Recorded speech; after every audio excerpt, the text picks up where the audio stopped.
Alright, it's a complete comic haul, but it's also not just that. I don't know what I'm going to name it, because I don't really think of the titles before, because it's also would be, normally would be just graphic novel haul.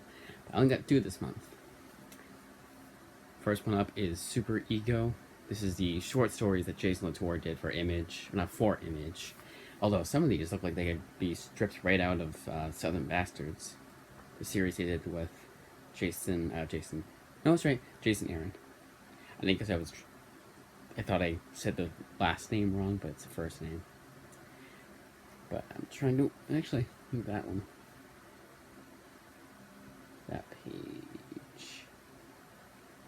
Because I remember flipping through this, and there was a page where I was like, that could, if I didn't know any better, I think that was stripped right out of Southern Bastards. It had the same page layout, panel layout, all that. Obviously, it's the same artist. This kind of, sort of, because no, it's Robocop. I flipped really fast, and I thought it was a football helmet.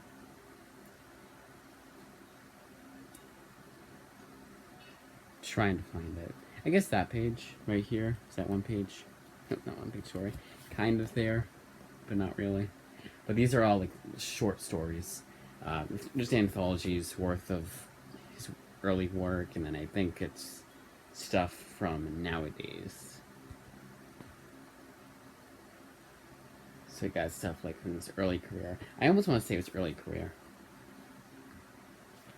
I think that top panel right there, that's what I was thinking. I don't know. But written and drawn, everything done by Jason Latour. This one, I probably would not have gotten if it was by another publisher. But I was like, well, completist, need everything that Jason Latour did for Image Comics.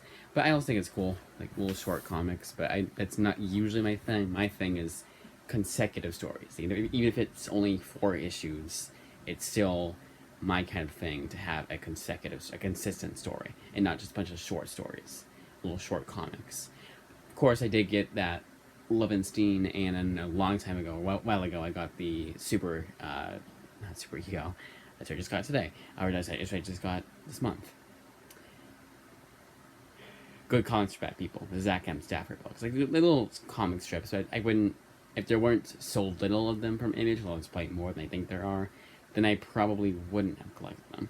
But and at the end of the day, it's all Zach M. Stafford did for Image, and whoever wrote Mr. Levinstein. But I'm also glad that this was, because this is $16.99, it was your standard graphic novel size. For whatever reason, I thought it was going to be a smaller, compact digest size. And then we have Dust to Dust, which collects all 8 issues of J.G. Jones and Phil Brahm's miniseries. I think Phil Brahm is just the artist. Oh no, and a writer. Artist J.G. Jones. Okay, so Phil Brahm is the co-writer. J.G. Jones writes it, Phil Brahm co-writes it, and then the artist J.G. Jones. Different kind of art style than I was used to. I think that's what we call monochrome.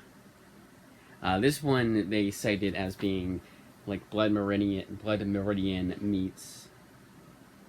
I don't know what the other one is. There's no way I can find it.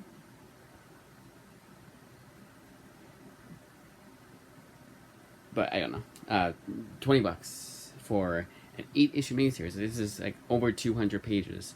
That's not a bad price. I will be more enticed to pick up a book if it's a good price from Image than if it was like, I don't know a whole lot about J.G. Jones. Also, this is the only thing he did for Image so far. Some minor blemishes here on the back. And for whatever reason, I am not used to, this should not be the case, to the pages, like the interior pages overlapping the cover, almost, a little bit. But if anything, I like when that happens now with newer books that I buy because of the Rat Queen's omnibus situation. Because there's a little blemish on it. There's like a dent on the hardcover, and I thought that was the reason why there was the overlap.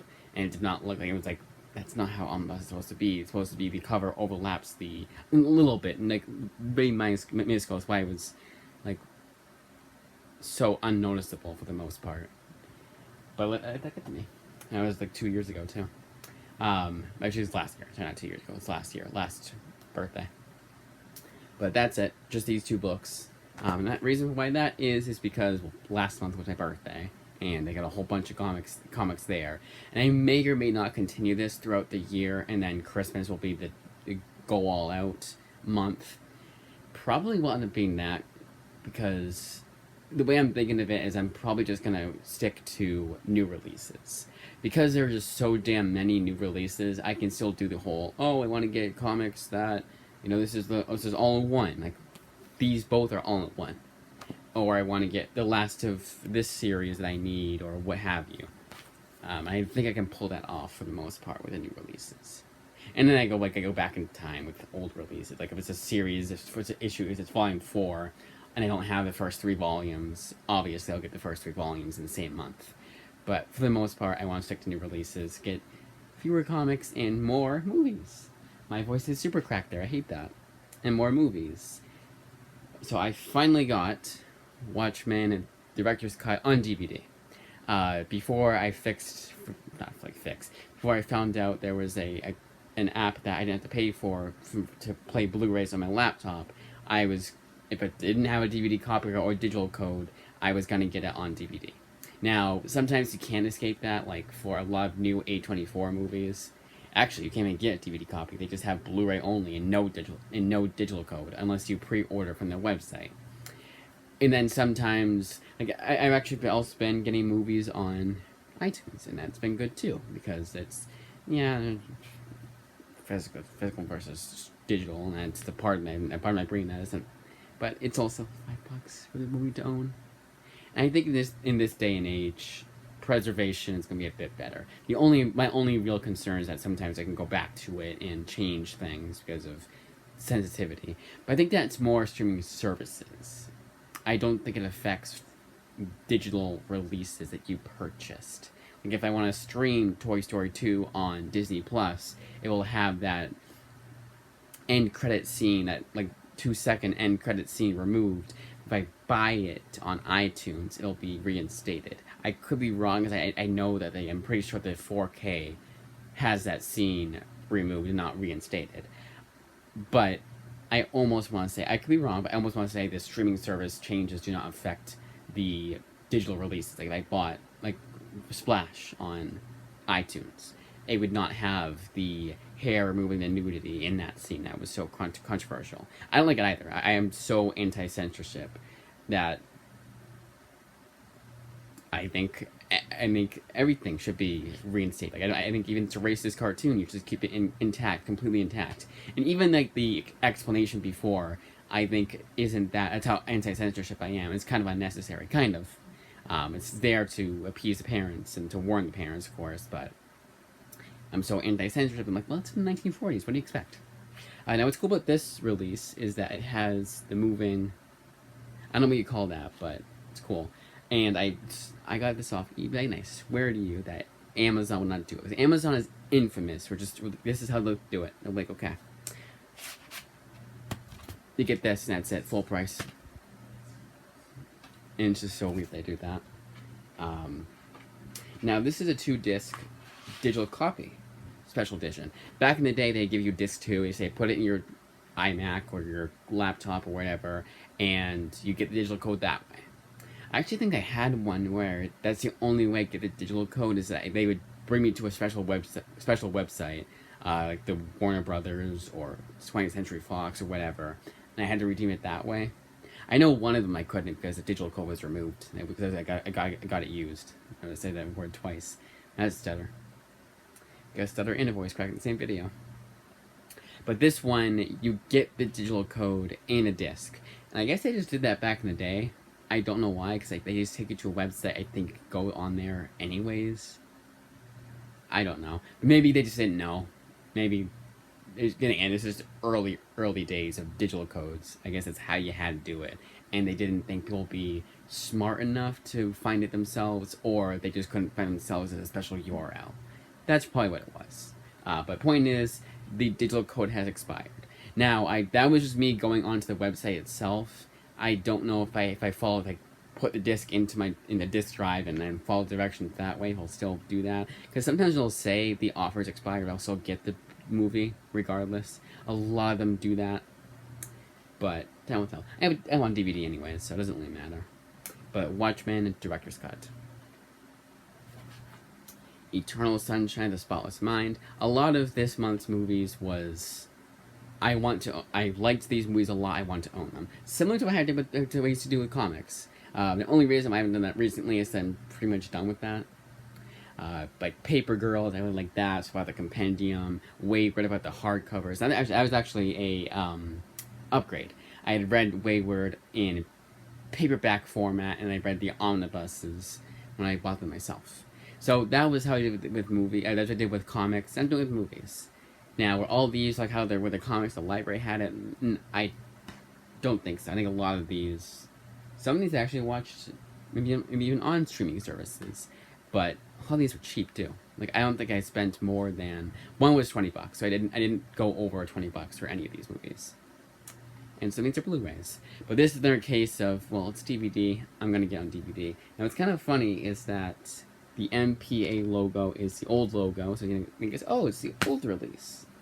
It is not, because it's the disc shows the new MPAA logo, which is something only a movie buff like me is going to be able to tell. And it's already showing. Is it me, or is it just the way the disc is already? The case is already. I don't know. But this, very good movie. I cannot wait to watch it again. I like when comedic actors go into more dramatic roles, but I don't think that always translates well, and that's why you don't see that very often. So this next one I really got because now I have it on DVD and Blu-ray. But again, like I said before I got my Blu-ray player fixed, I had to put up with either it being a DVD copy or digital code. And not usually, like, honestly, a lot of the movies that I've been watching recently have been through my local library. And I usually get DVD there too, because I want to watch myself. Unless that's when I want to watch it, but now I'll do Blu-ray, but I typically do DVD when I want to watch myself. And again, it goes to show just how many I haven't been doing that up in my personal collection, because I can't even remember the last time I did that. With a Blu-ray plus DVD plus digital, what I chose to watch, if it was DVD or digital code. Point is, I just, I guess it was $5 too, I decided to get American History X on DVD. I've been dying to watch this for a very long time again. And it's one of those movies that I haven't watched in so long that I was literally watching clips of it, because I watched a clip and it get recommended to me, and I had no recollection of the recommendation clip. That's how long it's been since I first watched American History X, which is a long time. Honestly, I want to say it was so long ago that it was definitely before 2022. Definitely not. Now onto the Blu-rays. The Holdovers, which this one, I know not a lot of people liked. I know it's, a lot of people say it's true. That's kind of predictable and generic, but it's one of those movies that it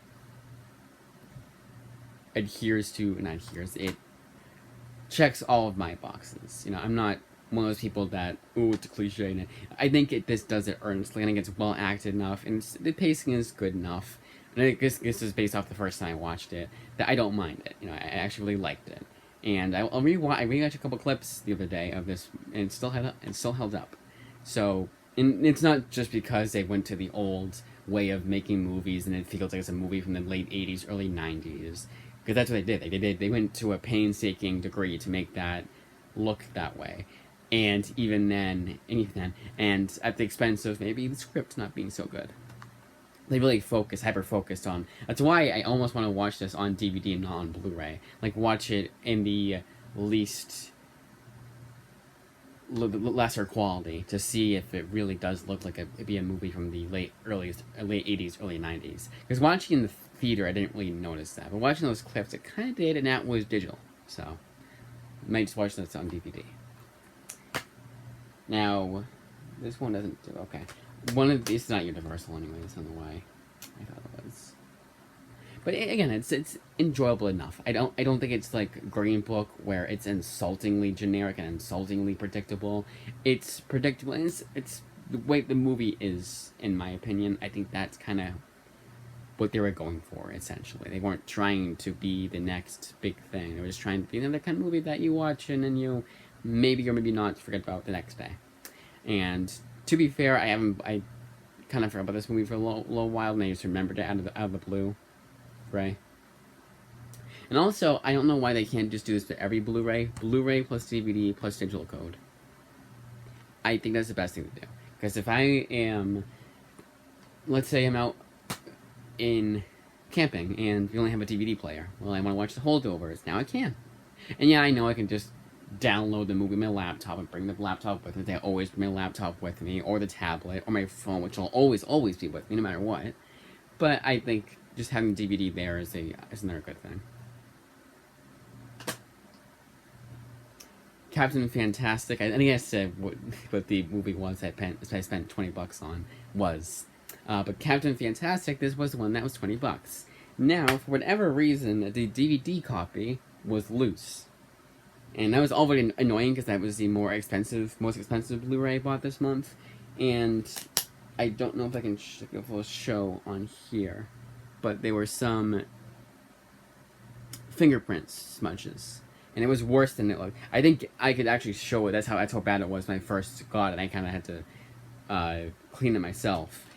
But it was awful. Like, that, I almost, if I had the patience to, I probably would have given this back and then got a refund, and a replacement.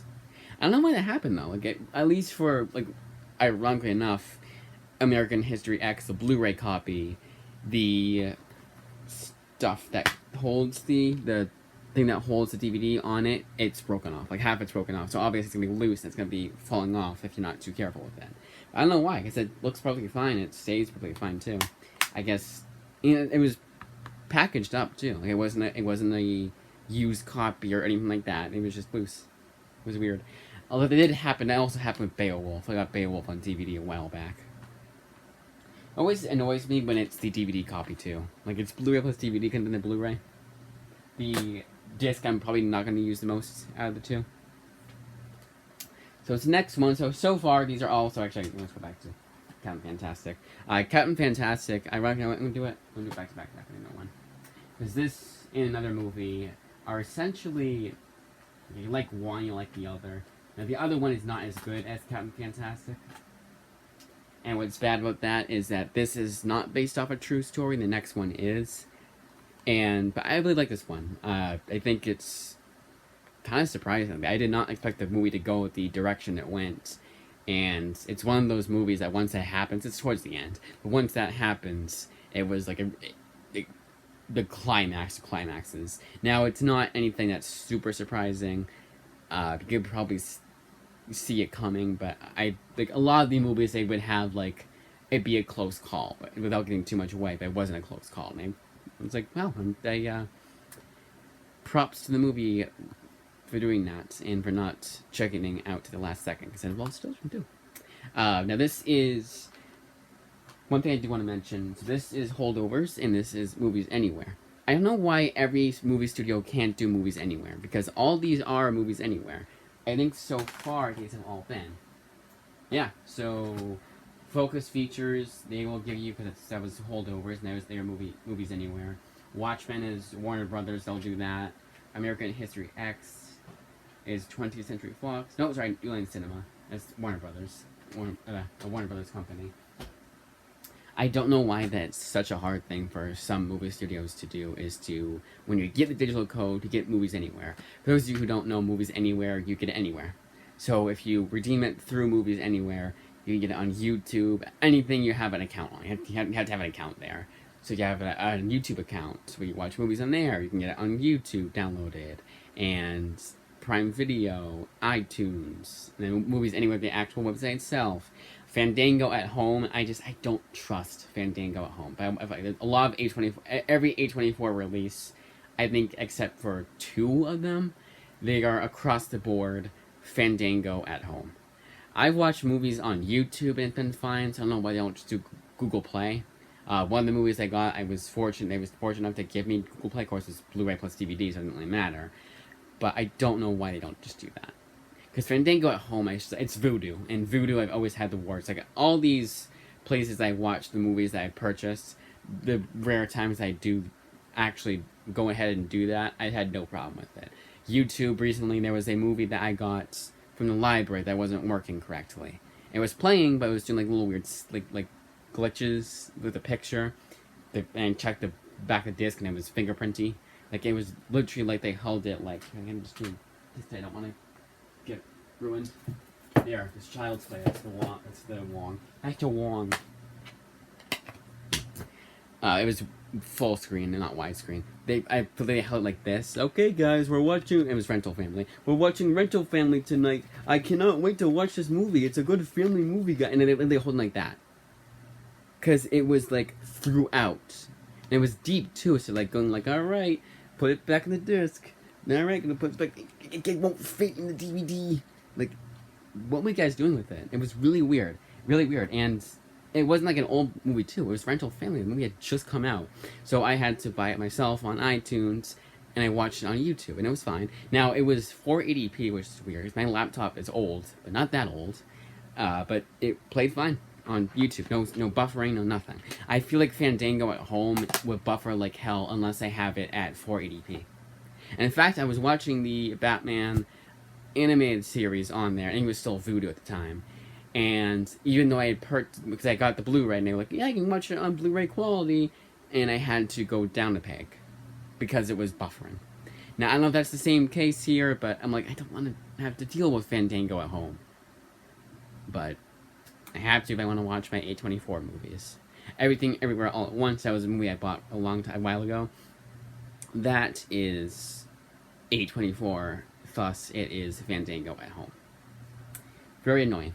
But now that I have that Blu-ray fixed, I don't think it doesn't really matter. I do want to test that out though, so I might just watch a movie on Blu-ray on there. There are a few Blu-rays that I was thinking of getting a DVD copy of or digital copy of, buying it, so now I don't have to do that. Yeah, Captain Fantastic, very enjoyable movie. If you watch the trailer, I don't know how much the trailer gives away to the plot. I know it doesn't give away that scene I was just talking about, or I'm referring to. So,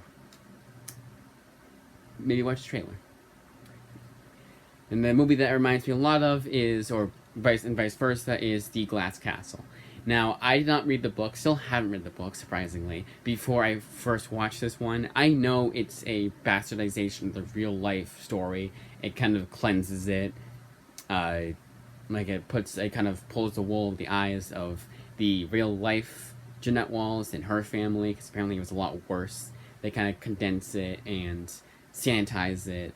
But I think it's still good. And it doesn't sanitize it to the point where it feels fake. At least in my opinion. Like, I can watch this movie and still be like, my god, that family was the definition of dysfunctional. Now, I think they should have actually adapted it, the real life, based off a true story, they should have adapted it more faithfully. But I think it could have been worse. But still, in the same breath, it'd be nice if the Blu-ray came with a director's cut, and the director's cut was more true to life. That'd be nice. Nice little addition. But as is, I like this movie. But yeah, when I'm watching these, I was watching a few scenes the other day, and I was like, yeah, it'd been nice if we had the real scene. Like the pool scene, the infamous pool scene. More because I remember it. But it's like, when I think of Glass Castle, I immediately think of the pool scene. That was a lot worse in real life. So it makes the ending a lot worse. That's the one thing I'll give you. I hate the ending to that movie. I'm not one of those people that the ending can ruin a movie for me, but that came pretty close. There are some exceptions, too. Like, I definitely are. This next one is Civil War. This is also, is A24, isn't it? Yes, it is A24. Now, I love A24 movies. I can always count on them. They're doing AI slop now, but I could always count on them to deliver a great movie that was, at the very least, it felt like it was because they're all about giving creators the freedom to make their own movies without any studio interference. Like, they're completely independent. They want to make a small budget movie, they can make a small budget movie, and they almost always deliver. Now, not only was this one the biggest budget movie that they did, but it's also one of the ones that I wasn't the craziest about. Now, in retrospect, I kind of have liked it a lot more. Like, I've kind of been like, well, I haven't seen it again. I do want to see it again. And I have on Blu-ray, I can watch it in the best quality. I can. I don't have a 4K Blu-ray player yet. We have a 4K TV, but not a 4K Blu-ray player. I'm not gonna do that. I'm gonna keep on Blu-ray. Because this one I got for this one I got for $8. It was $7.99, but $7.99. Blu-ray, brand spanking new copy, Amazon next day delivery. I actually think it was overnight delivery, so you can't pass that up. And I'll always be a Blu-ray collector. If it comes to Blu-ray plus DVD plus digital, or Blu-ray plus digital, I'll always get a Blu-ray. I can't bring myself to buy a DVD, especially if they skimp out on the special features. So Disney movies nowadays, anything owned by Disney, they don't give you any special features. Now that's fine if I just want to watch Hoppers on DVD once and then maybe again, but I just want to watch Hoppers. I don't care about the special features, and I rent it from the library for free. That's fine. But when I'm buying a $20 movie, I want it to be Blu-ray. I want to get the special features. So that's kind of skimpy. Like, it's kind of, you might as well just do away with the DVD copy and always do Blu-ray plus DVD plus digital. So you always get a DVD copy for those of you who don't have Blu-ray still. But Civil War was one I wasn't super crazy about, but I'm eager to watch again. It's also by a director I really like, Alex Garland, who did Annihilation, which I really, really, really enjoyed. And that wasn't even by A24. In fact, sometimes I think it is, and I remember, no, it's not. Ironic, then, that the Alex Garland movie that wasn't by A24, I did not like. This is Civil War. Ex Machina I did like. So it's really just Civil War. But I do need to watch it again. Then Annihilation was the one that was not by A24, and I really like that one. I would honestly say more than Ex Machina. That was one of those $5 movies I was able to get on iTunes for $5. It's nice. Midsommar. This one took me forever to finally cave in and buy this because I wanted the director's cut and nothing but the director's cut. It's hard to come by though. I don't know why. Is it Ari Aster? Yes. I don't know why Ari Aster of Hereditary fame decided to be such an asshole and not make his director's cut available on 4K. I know it's not the fault of A24 because, like I said, A24, on top of letting anyone make a movie that they want to make a movie with whatever budget, for the most part, it's usually A24 is known for their smaller budget movies. So I'm gonna say, I'd say usually, put a little asterisk around their budget they want to and say usually, but they're all about creator owned. They're kind of, you could argue that A24 is the Image Comics of the movie making business. So why Midsommar can't have come with a director's cut too, I don't know. Now why they decided to get this one and not get director's cut and just decide to hell with it, I've heard the director's cut does something I don't like when movies do.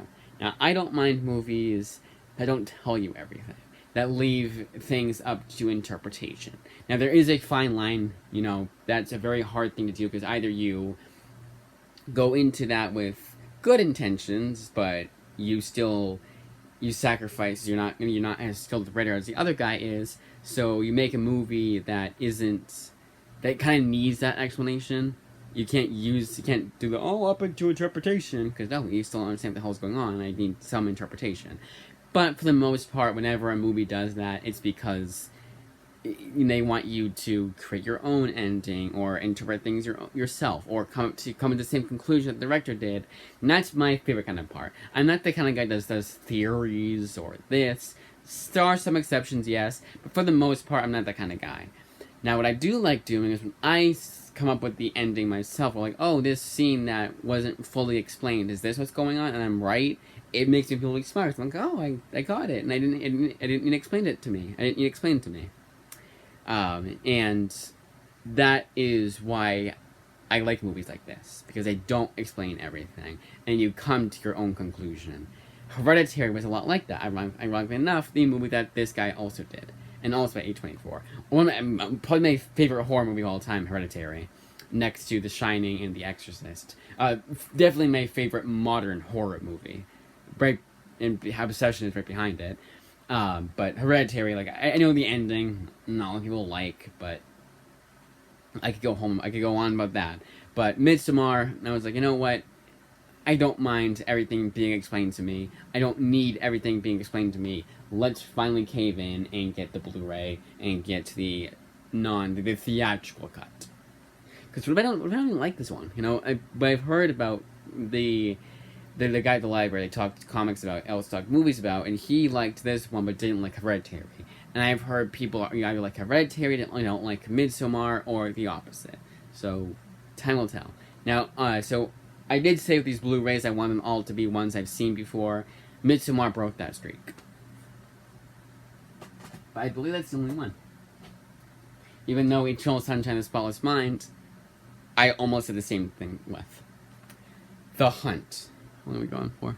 Okay, 30 minutes. The Hunt. This one was one that I had heard so much rave reviews about. It says back in 2020, back during the pandemic, and we watched it, and I loved it, and anyone else didn't like it. It was my mom didn't like it. It was just her and myself. And I kind of did forget about this movie, admittedly. There's no reason for it other than I just forgot about this movie. It's like, oh, it's forgettable. No, it's a very memorable movie with some insanely gory kills that I will remember, that have stuck with me ever since I watched. Like, that one kill, you guys know what I'm talking about, I'm pretty sure. I'm not going to say what it is, obviously. I don't want to spoil even that. But whenever I think of The Hunt, I think of that kill. Because I didn't think, I'm not giving too much away, and then to make it more obvious to those who have seen this movie, I didn't think people could still talk after that has happened to them. I don't know if I don't think they're going for absurdist. I think they were, oh, this is an real life movie. I don't think they're going for that. I think they're going for some bit of realism there. So I think that's actually how it works. People have had that happen to them, or seen that happen to them, to their buddies. Tell me in the comments. Anyone who's seen this movie, obviously, because I'm not saying what actually happened. But The Hunt, really damn good movie. It got a lot of flack because people took the wrong thing away from the ending. And this is a case where I think, like I was just saying, with Midsommar, where I think a director's cut that explains everything to these dumb audiences, so the dumb audiences can get what the pretty easy to understand ending was telling them was pretty easy to understand, then they'd understand it because the dumb audiences were finally given the ending that they deserved because it was told to them, and because they just need everything told to them. Even I understood what the ending was going for, and I was 20 years old at the time. Can't wait to watch this one again. Really damn good. If you like horror, if you like gutsy, gory movies, you'll like this one. So it's also a fun time. It's not... I can't remember, except for, I guess, the ending. Kind of. I can't think of anything that went away from its more, like, zany, crazy tone. The Fault in Our Stars. The only reason why I got this movie is I finally want to watch the extended cut. Now, while going over what's different and what's added to the extended cut, I think I did watch the extended cut a while back. Now, this is a long time ago, but on the first ever laptop I got that wasn't a hand-me-down, it was my first brand spanking new laptop. It was refurbished. I don't think it was. It might not have been. But anyways, I was cycling through apps, and I found a movie app that lets you watch brand spanking new movies for free. One of those pirate sites. It was an app. It was a really nice one too, because they wouldn't. I don't think they ever did the thing where it's a camcorder at the movie theater. No, it was always the digital copy, so it was always basically streaming quality for free. 100% free, no sign-up required at all. I didn't even have to put my email address in there. No registry whatsoever. And The Fault in Our Stars, it goes to show how long ago it was one of those first movies that I watched. And I believe it was the extended cut. So that's interesting, because I don't know how did this one come out right away. I don't know. Because what's kind of annoying about this is there's two copies of this Blu-ray. You get, there's two separate Blu-rays. You get the theatrical cut only and the extended cut, which is what this is. This is, and what's really weird is that you get the extended cut on both the DVD and the Blu-ray. Usually it's Blu-ray only. So it was really weird that they did that with this movie. And that's what leads me to believe it was like a year later. And that's entirely possible that it was the one I watched, but it was just a year later. Because it was like a year later it went away. Eventually that app did go away. And then when I got my newest laptop, the second laptop I got, I've had 3 laptops since then. 3 total. So it was the first one with the app, and the second one I got in college, and the third one I got when I started. Actually, ironically enough, when I started, because the second one was a piece of junk, the third one I got was, and I've had that since I started online college. That was in 2022. I've had that one since. And unfortunately, I've not been able to find that app ever since. Which is a shame, because I think that is kind of a good thing. So, I'm going to go on a little tangent here. So, let's say I had heard a lot about Watchmen. Let's say Watchmen. I heard a lot about Watchmen, but I'm not sure if I'll like Watchmen. That movie app is a good way to watch that movie for free of charge. And I watch Watchmen. I'm like, oh, I really liked that. I want to buy it myself. I want to support the creators and the writers, directors, the whole entire cast and crew, whatever the hell, that went behind this movie that I really like. I want to support them by buying the DVD, Blu-ray, 4K, whatever. Whatever format I choose to buy it on, I want to buy it. So then I buy it. I just said how I wanted to watch the extended cut of Fault in Our Stars, and I got the Blu-ray because of that, and even though I think I watched it, blah, blah, blah. If I really get down and deep to it online, I can probably find the extended cut to watch for free. If I really do some research, I can torrent it, download it for free. But because I actually kind of liked Fault in Our Stars, I decided to buy it myself. Same with Watchmen. Watchmen, I can definitely watch the full movie for free, thanks to my local library. Now, that's not piracy. It's not the same as piracy, obviously. Hopefully, these scummy movie studio CEOs never see that as pirating. So they like, oh, well, if you want to get the library, the rental copy is not the theatrical cut. We cut scenes from the rental copy. And if you want to watch the full movie as it was originally presented, you have to buy it yourself. I hope it never happens. But that's what I would do. So I'd be like, that's what I would do.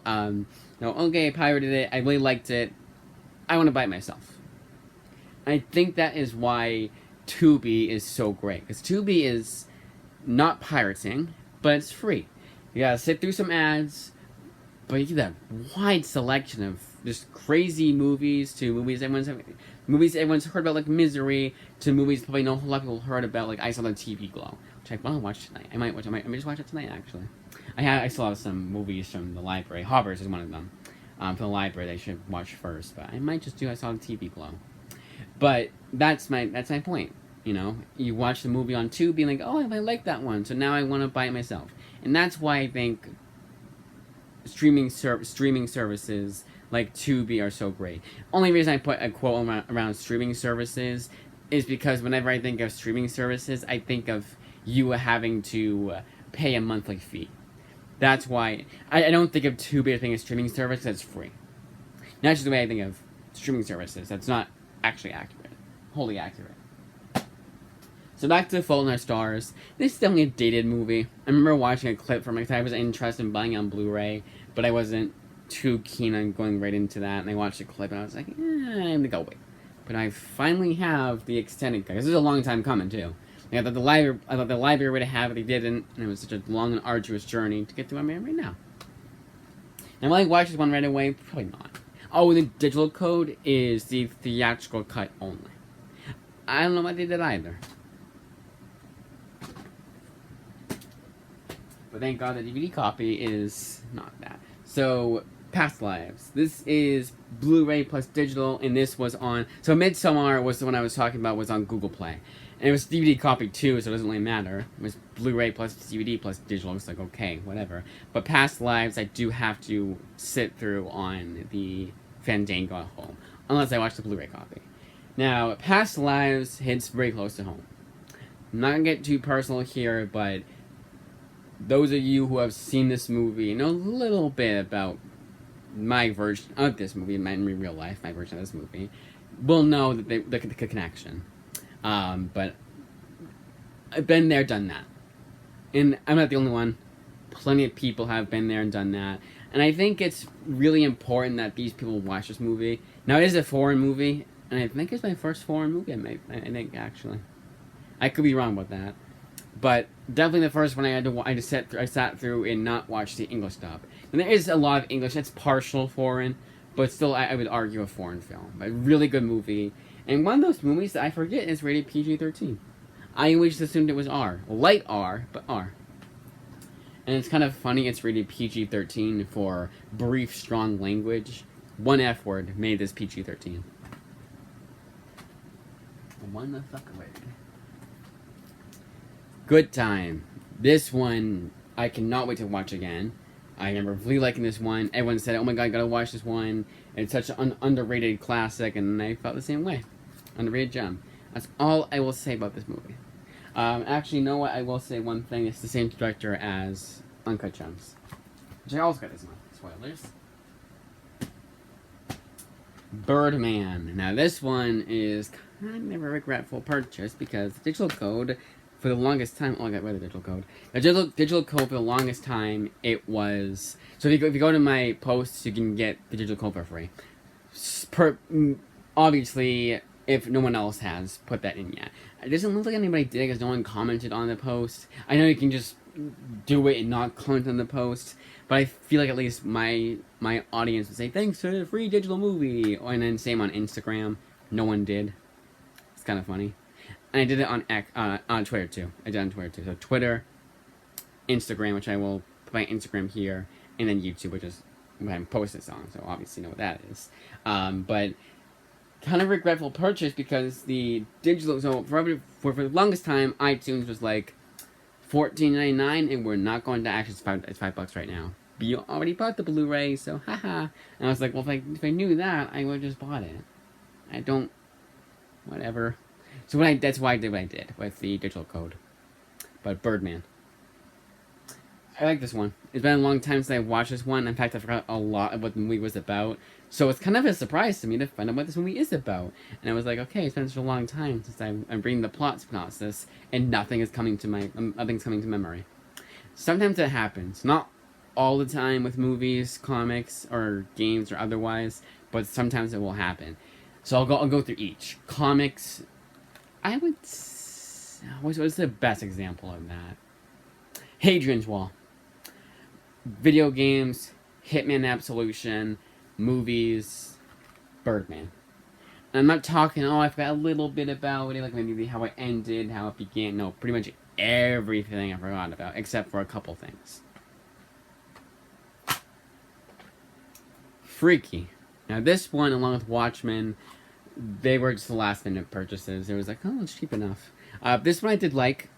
Of all the Christopher Landon movies, this was the best one, I'd argue. And also, I think the highest ratings, I think he typically goes for PG-13, this is R. Still has that same, like, teen movie flavor to it, tone to it. But the same as R-rated, so it's a little bit edgier. And it was, like, more violent, has more, I believe, more profanity. I can't remember the top of my head, but definitely more violent. But it's an enjoyable time. It's an enjoyable time, and I believe this is an hour and a half. No, hour 42. But that's with credits. So, that's another thing you can say about him is that he keeps his movies short, sweet and to the point. But yeah, they're not gonna win over critics. They're not gonna win any Oscars. They're just enjoyable enough. But in Freaky, like, am I gonna buy Happy Death Day 2 and Happy Death Day 1 and 2 on Blu-ray? Probably not, but I am interested in checking them out again. Are You There, God? It's Me, Margaret. This one, I read the book a while ago. It was one of those movies that... It was one of those books that I felt like even someone like me had to check it out. Because I like chick flicks, for the most part. I will never in my life watch 10 years, but I will rewatch and quote Mean Girls the day I die. And Easy A is a movie I do want to go back to, but I'm like, yeah, it's a little bit dated in my opinion. But for the most part, I like those kinds of movies. And I have to bring something new to the table. That's why I say something like 10 years, I've never in a million years watch. Same thing with my super ex-girlfriend. I saw that was $5 on iTunes. I was like, I can't bring myself to buy that, even at $5. Now, I'm sure it's one of those movies that, well, it would surprise you. Like Josie and the Pussycats, I never had checked out, but I did, and I really enjoyed that movie. That's a damn good movie. If you like Mean Girls, you'll like that one. That fell on the radar so hard because it was PG-13. It was based off a cartoon, and it was made around the early 2000s, so everyone thought it would have to be for kids, and now it's PG-13, so now the kids can't go because, yeah, so it bombed. But Are You There, God? It's Me, Margaret is by the director of The Edge of 17. And I could honestly say this is better than Edge of 17. So it's proof that as a director goes along in their career, they can make movies that are better than the movies in their earlier career. Let Him Go is another one like The Hunt. I believe this also came out in 2020. I could be wrong, but I don't know. But also one that fell under the radar, like really far under the radar. No one talked about this movie even when it released, and it was a shame. This is a really damn good movie. Like the setting, I don't typically watch movies from this setting, but it was really good. It's kind of a western, but damn good movie. It is. I don't like doing this. Like Jack's Films mentioned on his channel, he hates when people do this, but this is my one exception. It's Superman's parents fighting for custody of a child, a little kid, and throughout the movie, I was making the same jokes that someone that likes making those kind of jokes would make, and it creates a little bit more to the movie because it's literally Diane Lane and Kevin Costner who play Superman's parents in Man of Steel. So get some mileage out of that at the very least, but definitely one everyone should watch at least once. And is this quick too? Hour 54, so standard runtime for a movie. The Whale, I think, is one of my favorite movies of all time. This is so damn good. This is honestly one of the ones I had like evergreen on my to buy in physical formats on Amazon. It's basically so on my birthday, I was gonna do some comics, some movies, and then from like my sister, her boyfriend, and everyone else who gets me movies that's not my like another big books, I was gonna get movies from them. Obviously, did not end up happening. I went all out for my birthday, and that's what I'm going to continue to do. So birthday and Christmas, I'll go all out with comics, but then in between months, I'll go a little bit less so. Definitely the next month. So January will be a slow month for comics for me. I'm going to stick to my guns, too. I'm not going to pussy out last second, like I did in January, but that's why I'll get more movies, less comics. So next month, I don't know if I'll do that. Probably, maybe. Alright, but The Whale... damn good movie, deserved all the Oscar wins. I knew that the Oscars were finally making good decisions again when they nominated, and Brendan Fraser won the Best Actor nom. And then same year, Every Girl All at Once, I believe it even won Best Picture, right? Why do I feel like that's not the case? I know it's the case. But it won a bunch of Oscars, and all the Oscars it won it deserved. But The Whale, cannot wait to watch this one again. I think yeah, there's a tearjerker and it's kind of hard to watch. But I think when you say hard to watch, you think of movies that are more so than this. Like this one it has enough levity in it to make the dramatic scenes still stick, but it's not as depressing as it would be if there weren't those moments of levity. And those moments of levity are put in there, and it feels like that's how it would go in real life. It doesn't feel like it's a movie just trying to be like, okay, we don't want our audience to feel too bad. Doesn't do the keys, don't worry guys. It's not that at all. The complete opposite of that. Well, then last but not least is Uncut Gems, which I previously alluded to buying. Now this one, for the longest time, was Netflix exclusive. I swear it's exclusive too. But then they yanked it off of Netflix and put it on another streaming service. I want to say one more before HBO Max. Maybe it wasn't even on a streaming service in between. Then it went back on Netflix, and now it's off of Netflix for good. I was like, you know what? It's $10 on Blu-ray. Getting on Blu-ray. Bada bing, bada boom. You got a DVD copy too. And there we go. And that, as I say, is that. We are losing daylight, sunlight. That is it.